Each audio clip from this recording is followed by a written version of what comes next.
항해라면 자신 있었던 제자들이 배를 타고 가다가 풍랑을 맞았습니다. 당황하는 제자들에게 예수님께서 물 위로 걸어오셨다. 유명한 사건이죠. 마태, 마가, 누가, 요한 모두 다 기록하고 있는데, 자, 이 마태, 마가, 누가 복음, 즉 공관 복음과 지금 이 요한 복음은 좀 다릅니다. 이 요한 복음을 시작하면서 수종 중복판적인 그런 개념이 있다, 이런 말씀을 드린 적이 있었는데, 전개해 나가는 방법이 조금 달라요. 그래서 마태, 마가, 누가는 연대기적인 그런 시간의 순서에 따라 배열하는 것이 많이 있습니다만은, 요한은 굳이 시간에 구애받지 않고 뭔가 자신이 전하려는 의도가 있으면 그 의도대로 순서를 배열하여 나열하는 게 이 요한복음의 특징입니다. 그래서 우리가 이 요한복음을 제대로 읽고 요한의 의도를 알려면은 그 순서, 이 다음에 뭐가 나왔지? 왜 전에 이런 말씀이 기록됐을까? 이것을 전후 문맥을 보면 분명히 하나님의 의도를 더 깊이 찾아볼 수가 있습니다. 오병이어 사건에 대해서 여러 주 동안 우리가 살펴봤습니다. 그것은 단순한 이적이 아니었음을 보았습니다. 요한복음 6장에 쭉 기록된 대로 이것은 생명의 떡에 대한 얘기고, 다시 말해서 유대인들이 가지고 있었던 메시아관이 잘못됐을 때 그 틸트된, 그 왜곡된 메시아관을 바로잡고자, 그것이 아니다 이것이다, 즉 메시아관을 바로잡고자 한 그 목적이 이 그 오병이어 속에 숨겨져 있는 그런 뜻임을 우리가 살펴보았습니다. 그러나 기적의 떡을 맛보았던 그들로서는 당연한 반응이었겠죠.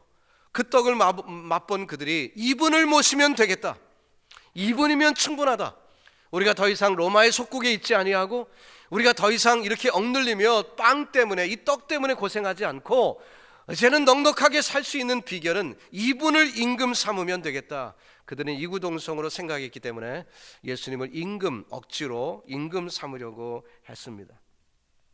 그러나 그것은 주님의 뜻이 아니었기에 주님은 그것을 피하셨고 산으로 가셨습니다. 그들의 어리석음을 애통히 여기며 기도하셨습니다. 이제 얼마 지나지 않으면 십자가를 지셔야 될 터인데, 저들은 이 육신의 임금으로만 예수님을 보고 있으니 예수님의 심정이 얼마나 안타까웠겠습니까? 그래서 주님은 그들을 위하여 기도하신 것이죠. 이제 제자들을 재촉하여 보냈기에 제자들은 예수님 없이 갈릴리 호수를 항해하고 있습니다. 그들은 아무 생각 없이 그저 오병이어를 경험한 그 축제 분위기 속에서 그 배에 몸을 실었던 것입니다. 그런데 갈릴리 호수에 예기치 않은 풍랑이 임하게 되었습니다. 파도와 싸우면서 그들 머릿속에는 이것저것이 생각이 났을 것입니다.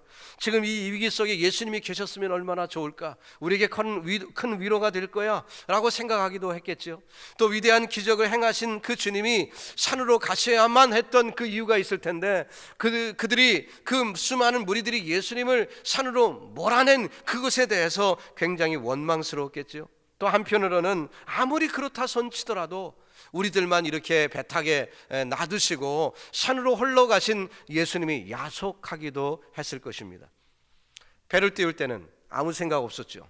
스스로의 능력으로 당연히 목적지에 갈 수 있을 것이다, 그들은 그렇게 생각을 했었습니다. 그럼 막상 파도가 임하여 도저히 이겨나갈 수 없는 자신들의 연약한 모습, 그 초라한 모습을 보게 되었습니다. 잠시 전까지만 하더라도 떡을 나눠줄 때 으스대던 그들이었습니다. 뭔가 된 줄로 착각했던 그들이었습니다. 여러분 한번 생각해 보세요.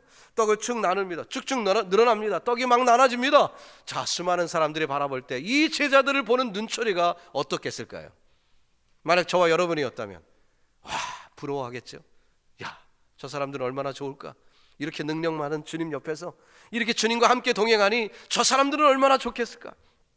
그 부러움의 대상이었습니다. 그러나 지금은 그 부러움은 온데간데 없지요. 목적지는커녕 목숨마저 위태한 그 지경에 이르게 되었습니다. 얼마나 스스로 볼 때 초라할까요? 여러분, 때로 우리가 우리의 인생을 돌아볼 때 이게 우리의 모습 아닙니까? 젊은 시절에는 청년 때 꿈이 있었습니다. 뭔가 내가 이 땅에서 해보려는 그런 욕심도 있었고 될 것 같은 그런 추측도 있었습니다마는 지금 나의 모습을 보면 정말 연약하지요. 아메리칸 드림, 온데간데 없고 또 내 육신도 만신창이가 돼요.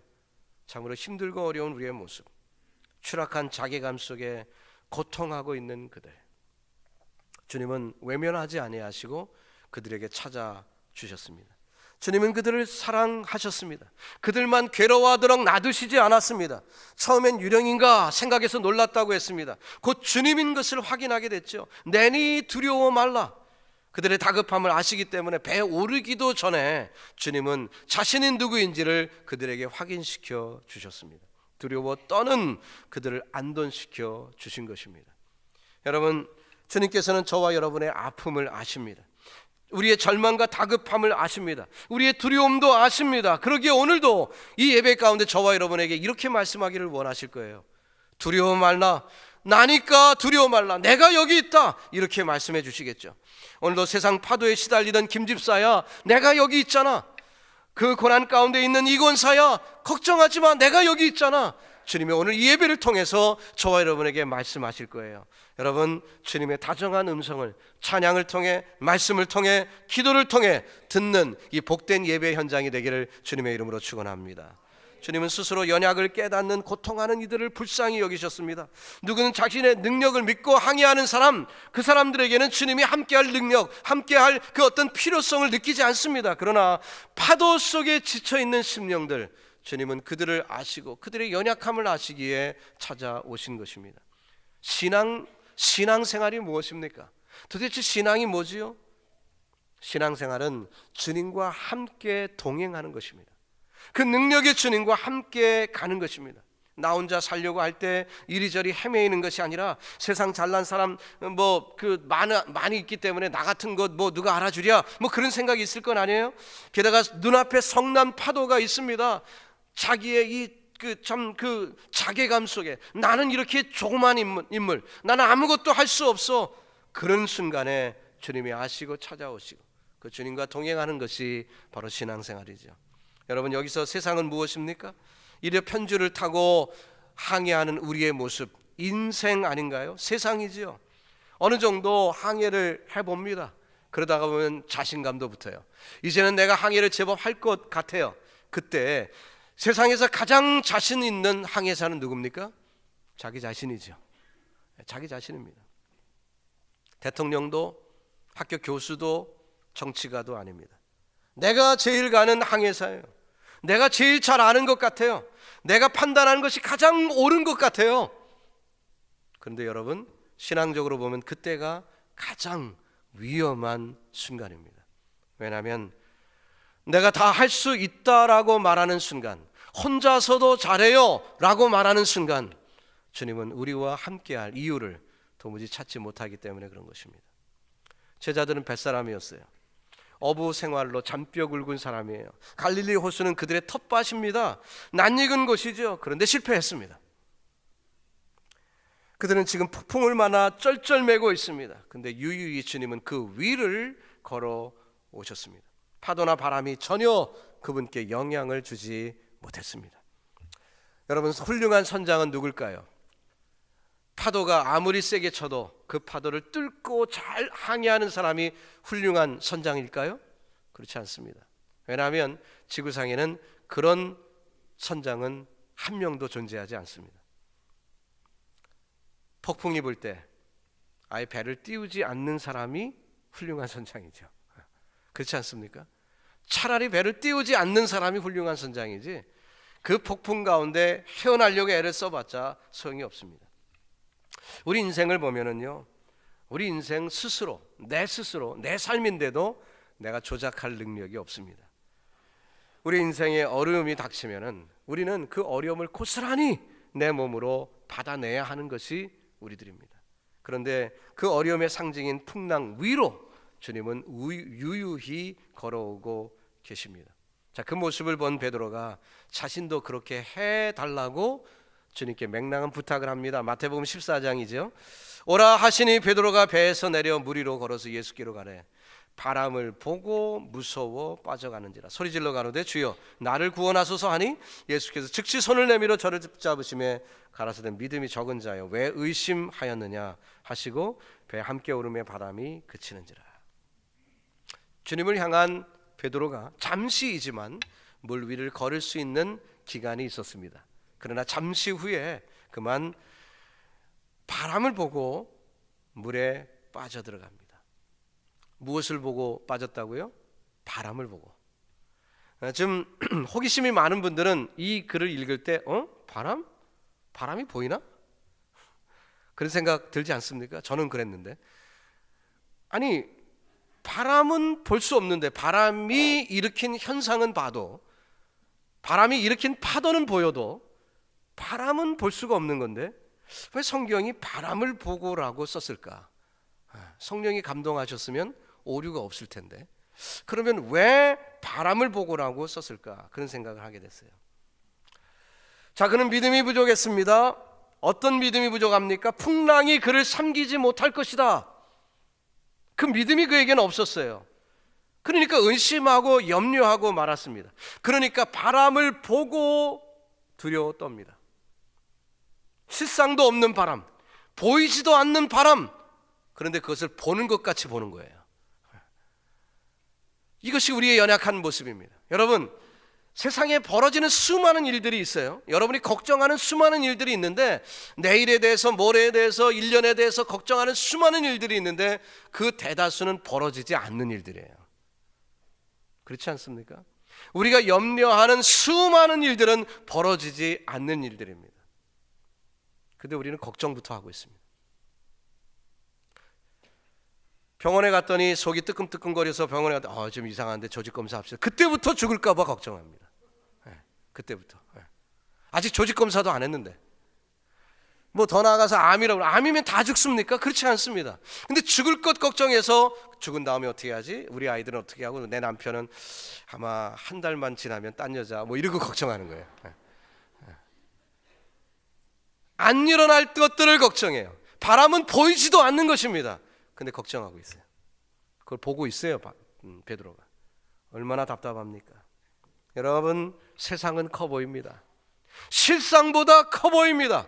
풍랑은 어마어마하게 커 보여요. 그러나 그것은 그리 중요한 것이 아닙니다. 여기서 잠깐 말씀을 멈추고 점검해 봅시다. 단순히 기적의 떡 때문에 예수님을 따랐다면 곤란하다는 얘기를 했습니다. 같은 맥락이죠. 인생 파도 잔잔하게 만들려고 예수님 따른다면 곤란하다는 얘기가 여기에 깔려 있는 거죠. 우리의 인생에 파도가 많이 붑니다. 심합니다. 압니다. 이민생활 힘들어요. 인생 파도에 너무너무 고달파 멀미날 지경에 얼마나 어렵습니까? 그러나 그 파도 때문이 아니라 나와 함께 하시고자 찾으신 주님, 그 주님을 의지하고 온전히 바라보는 믿음, 그 믿음이 우리에게 필요한 것이죠. 내 배 안에 함께 계시고자 하신 주님, 그 주님을 믿는 믿음 말입니다. 그것만 있으면 파도의 높이는 상관없는 거예요. 주님은 그들이 스스로 자신감을 내려놓기를 기다리고 계셨습니다. 주님 없이도 항해할 수 있을 것이라고 착각했던 무리들이거든요. 여러분, 저와 여러분에게도 자신감이 있는 부분이 있습니까? 그 분야에 내가 전공이다, 내가 최고다 하는 그런 부분들이 있어요. 주님 앞에 내려놓으시기를 바랍니다. 내려놓으셔야 돼요. 자신감 있는 그 부분 내려놓으셔야 돼요. 지난주에 슈퍼볼 게임이 있었습니다. 우리 연세 높으신 어른들은 뭐 관심이 없으니까 그건 슈퍼가 아니죠. 근데 젊은 사람들에게 슈퍼볼이에요. 왜냐하면 세계에서 가장 인기 있는 스포츠고 또 거기에다가 가장 중요한 게임이기 때문에 1초에도 몇 억씩 그 광고비를 내야 되는 참 터무니없는 그런 일이지만 어쨌든 그 정도로 그것도 1년 전에 다 매진된대요. 슈퍼볼 광고 그 예약이. 그러니 얼마나 이게 대단한 게임입니까? 그런데 어떤 게임이었냐면요. 캐롤라이나라는 팀하고 덴버라는 팀이 붙었습니다.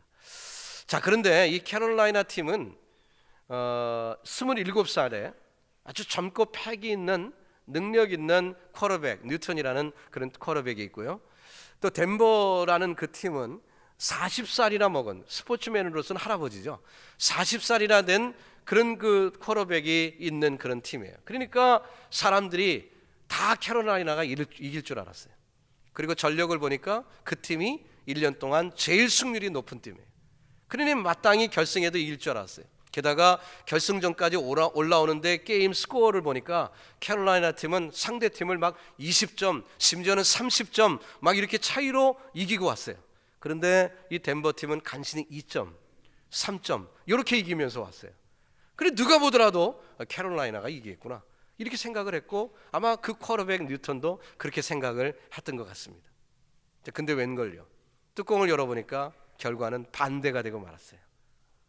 그것은 이 덴버 팀이 잘 싸웠기 때문에 이긴 게 아니라 사실은 캐롤라이나 팀이 자멸했어요.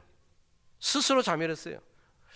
제가 당회가 그날 늦게 끝났기 때문에 저도 보고 싶었지만 게임을 못 보다가 맨 마지막 그 부분을 봤는데요, 자멸하는 그 부분을 봤는데 제가 교훈을 얻었습니다. 왜 자멸할까요? 교만했었으니까. 이길 줄 알았으니까. 뻔히 이길 줄 알았는데 시간이 얼마 안 남은 거예요. 그러니까 자멸합디다. 그 정도 시간이면 사실은 능력 있는 팀은 충분히 이길 수 있는 시간이에요. 근데 그냥 스스로 자멸해버리고 말더라고요. 네, 자멸해버리고 말더라고요. 여러분, 우리 능력이 아무리 있어도요, 내 능력으로 된다, 나 혼자 할 수 있어, 하나님 도움 필요 없습니다, 내 힘으로 할 수 있습니다라고 순간, 그 순간이 자멸하는 순간이에요.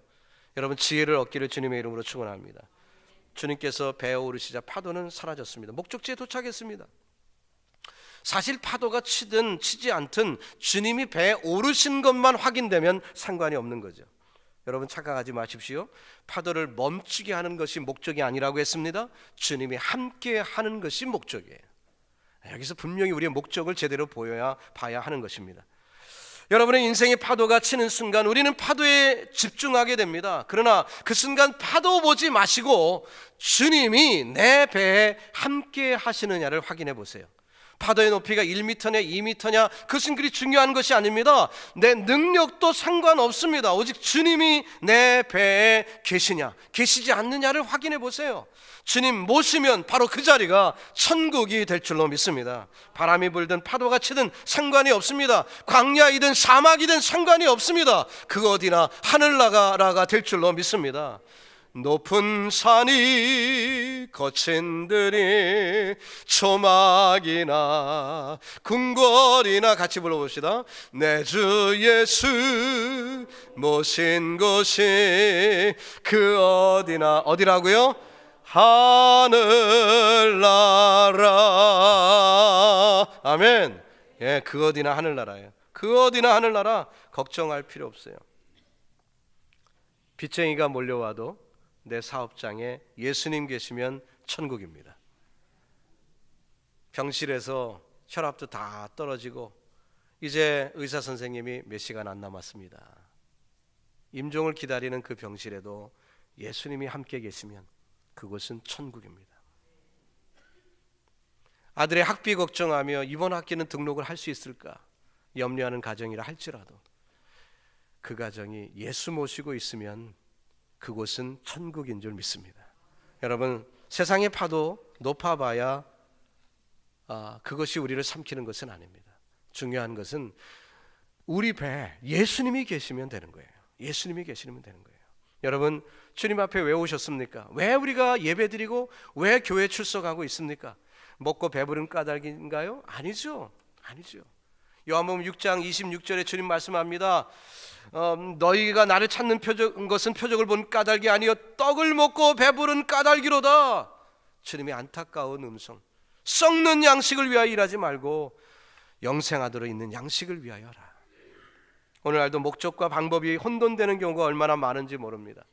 그렇게 되면 세상 샤머니즘과 다를 바가 없어요. 정한수 하나 떠놓고 비나이다 내 아들 그 대학 입시 잘해서 잘 먹고 잘 살게 해주세요. 비나이다 산신령께 비나이다 요것만 다르지 뭐가 다릅니까? 똑같잖아요. 목적과 방법을 혼돈하지 마십시오. 오늘날도 목적과 방법이 혼돈되는 경우가 얼마나 많은지 모릅니다. 여러분이 하나님과 관계가 있는 사람이면 파도에 지나치게 관심 쏟는 것은 불신앙입니다. 세상 돌아가는 일에 너무 민감한 것은 불신앙입니다. 비즈니스가 왜 안 되지? 오늘 매상이 왜 떨어졌어? 미국이 불경기라는데 어떠지? 렌트비는 자꾸 오르고 내 사업 어떻게 해야 될까? 여러분, 세상 파도 눈에 크게 보이는 것 당연한 거예요. 그렇지만 실상은 아무것도 아닙니다. 잊지 마세요. 여러분과 저는 천국 시민인 줄 믿습니다. 하나님의 자녀입니다. 우리 배에 예수님이 함께 타고 계세요. 세상 파도 어차피 여러분에게 해를 줄 능력이 없습니다. 예수님이 내 배에 함께 계시기만 하면 말이에요. 예수님이 나와 함께 하시기만 하면. 우리에게 가장 큰 축복이 무엇입니까? 기적의 떡을 먹은 것입니까? 38년이나 앓았던 고질적인 질병에서 고침받은 것인가요? 기적의 풍랑이 사라진 그 놀라운 축복인가요? 아니죠. 주님이 나와 함께 하심이 기적 중에 기적, 축복 중에 축복, 임마누엘인 줄로 믿습니다. 스스로의 연약함을 깨닫게 하기 위하여 풍랑은 존재하는 것입니다. 그때 우리는 주님 앞에 무릎을 꿇어야 합니다. 그 순간 무릎 꿇는 자를 주님은 외면하지 않으십니다. 우리를 품어주십니다. 그 배에 오르시고 바로 그것에 천국이 임하여 하늘나라 놀라운 축복을 누리는 것입니다. 내 왕이 되어달라고 억지로 소리 지를 필요 없습니다. 주님은 이미 나 임금이시요 나와 함께 하심을 믿습니다. 내니 두려워 말라. 내니 두려워 말라. 주의 음성을 듣는 이 아침이 되기를 예수님의 이름으로 축원합니다. 다른 복음서에는 없는데 마가복음엔 또 있는 것이 하나 있어요. 그건 뭐냐면은 예수님이 제자들이 힘겹게 노젓는 그 모습을 보고 계셨다라고 하이라이트하고 있습니다. 마가복음 6장 48절에 써 있는데요. 노젓는 것을 보시고 계셨다는 거예요. 예수님은 언덕 위에서 저 산 위에서 기도하시다가 제자들이 노젓는 모습을 보고 계셨다는 거예요. 제자들이 얼마나 고생하는지 주님은 알고 계시고 관심 두고 계십니다. 이제 더 이상 힘이 없어 자포자기 상태가 된 그 제자들 주님은 바라보고 계십니다. 그리고 찾아오신 거죠. 오늘도 주님께서는 저와 여러분의 모습을 지켜보고 계십니다. 여러분과 저의 삶이 일거수일투족 내 고민과 고난을 주님은 다 알고 계십니다. 제자들은 자신들이 바라보는 파도 때문에 예수님을 볼 수가 없었죠. 그들은 오로지 풍랑만을 보고 있었을 뿐입니다. 이 파도 넘어가면 다음 파도 넘어가면 또 파도 보기에 급급했습니다. 때로 우리도 주님을 못 볼 때가 있어요. 세상이 너무 크게 다가올 때가 있습니다. 내가 지고 있는 이 삶의 짐, 이 고난, 질병 이런 것들이 너무 커 보이기 때문에 주님이 안 보일 때도 있습니다. 기도가 비명소리가 될 때도 있어요. 그래도 응답이 안 하시는 것 같은 순간도 있습니다. 그때 하나님 무심하시지 하지만 사실은 아닙니다. 주님은 보고 계시는 거예요. 주님은 보고 계시는 거예요. 여러분 속지 마십시오. 주님은 절대로 우리를 외면하지 않습니다. 주님은 보고 계십니다. 주님은 기다리고 계십니다. 언제까지요? 다 내려놓을 때까지. 우리가 모든 것을 내려놓을 때까지 주님은 기다리세요. 요한복음 14장 18절에 내가 너희를 고아와 같이 벌어주지 아니하고 너희에게 오리라. 우리가 못 보는 것이지 주님이 우리를 떠나시지 않습니다. 여러분들 주님의 모습을 확인하기를 예수님의 이름으로 축복합니다. 이제 말씀을 정리해 봅니다. 오늘 본문은 정말 가슴 떨릴 만한 흥분된 사건이 아닐 수가 없어요. 오죽하면 베드로가 나도 물 위를 걷게 해달라고 그런 아주 발상을 했겠습니까? 욥기 9장 8절에 보니까 이런 말씀이 있었습니다. 그가 홀로 하늘을 펴시며 바다 물결을 밟으시며. 이 욥이 이런 지혜가 어디 있겠어요? 하나님이 감동으로 기록하게 하신 거죠. 수천 년 전에 예수님 오시기 2000년 전에 이 말씀이 기록되어 있었습니다. 그리고 정말 그 물결을 밟으시며 놀라운 축복의 메시지입니다. 놀라운 축복의 메시지. 여러분 마태복음을 보면 주님께서 배에 오르시자마자 제자들이 무릎을 꿇고 경배하는 장면이 나옵니다. 오늘 이 예배가 저는 그런 예배가 되기를 소원합니다. 우리가 예배드리는 이 예배를 받으시는 이 자리에 계시는 우리 하나님이 창조주 하나님, 온 우주 만물을 지으시고 다스리시는 그분, 통치하시는 분, 지배하시는 분, 바로 나를 사랑하시는 그분. 그렇기 때문에 그분 앞에 우리는 이렇게 고백합니다. 만유의 주제이신 창조주 하나님, 만유의 주제 존귀하신 예수, 인자가 되신 하나님, 나 사모하며 영원히 섬길 내 영광 되신 주로다.